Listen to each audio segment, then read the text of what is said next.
From Keene in the Shire, the Liberty Media capital of the world, this is Daryl W. Perry, host of FPP Radio News for Tuesday, January 26, 2016. Silver is trading at $14.25 per ounce. Gold is valued at $1,111 per ounce. And according to BitcoinAverage.com, the average price of Bitcoin is $395.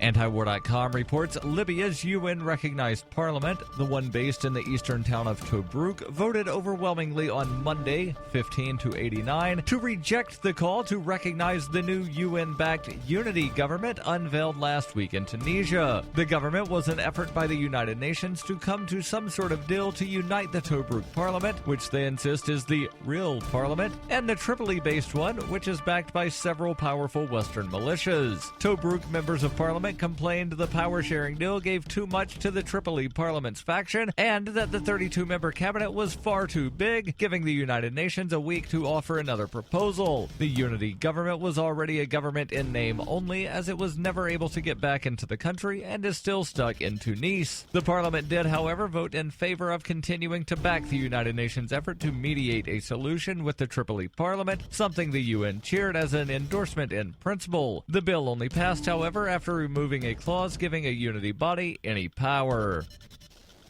For nearly 40 years, Roberts & Roberts Brokerage has been a trusted source for buying and selling precious metals like gold and silver. They also take Bitcoin for precious metal purchases and have permanently removed the minimum purchase amount for all orders paid in the digital currency. Call Roberts & Roberts today for knowledgeable advice on buying and selling precious metals and a forward-thinking approach to new technologies. 800-874-9760 or visit online at rrbi.co.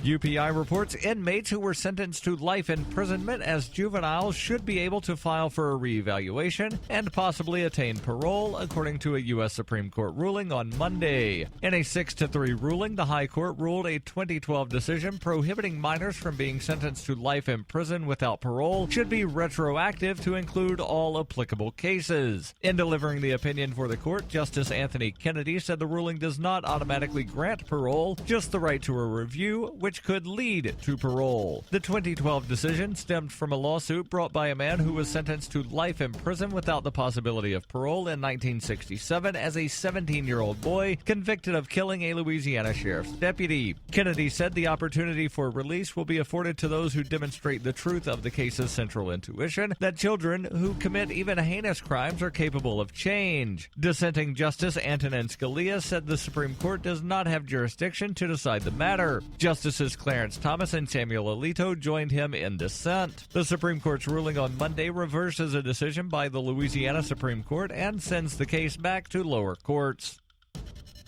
The Daily Decrypt is a Monday through Friday newscast about all the best news in cryptocurrencies and peer-to-peer networks. Know what's hot in the world of digital money, borderless trade, and cutting-edge communications. Available on YouTube, SoundCloud, and Facebook video. The Daily Decrypt is the news of the future. Reuters reports 2 anti-abortion activists behind the filming of videos on fetal tissue procurement by Planned Parenthood were indicted by a Texas grand jury on Monday while clearing the women's health group of any wrongdoing. The videos released last summer led Texas and other Republican-controlled states to try to halt funding for local Planned Parenthood operations, with Republicans in the U.S. Congress also pushing for a funding cut. The grand jury reviewed the case for more than about 2 months, and its decision was a result of a probe launched last year under Texas Governor Greg Abbott, a Republican, who accused Planned Parenthood of the gruesome harvesting of baby body parts. The Harris County District Attorney's Office said in a statement, after a lengthy and thorough investigation by the Harris County District Attorney's Office, the Texas Rangers, and the Houston Police Department, a Harris County grand jury took no action Monday against Planned Parenthood Gulf Coast. Planned Parenthood has denied the accusations and called the probe politically motivated. David Deleden and Sandra Merritt were indicted by the grand jury for tampering with a governmental record, according to prosecutors for the county in which Houston is located. The felony charge is punishable by up to 20 years in prison. Deleden, leader of the Center for Medical Progress that released the videos, was also charged with violating a prohibition on the purchase and sale of human organs, which is a misdemeanor. This has been FPP Radio News, online at fppradio.com.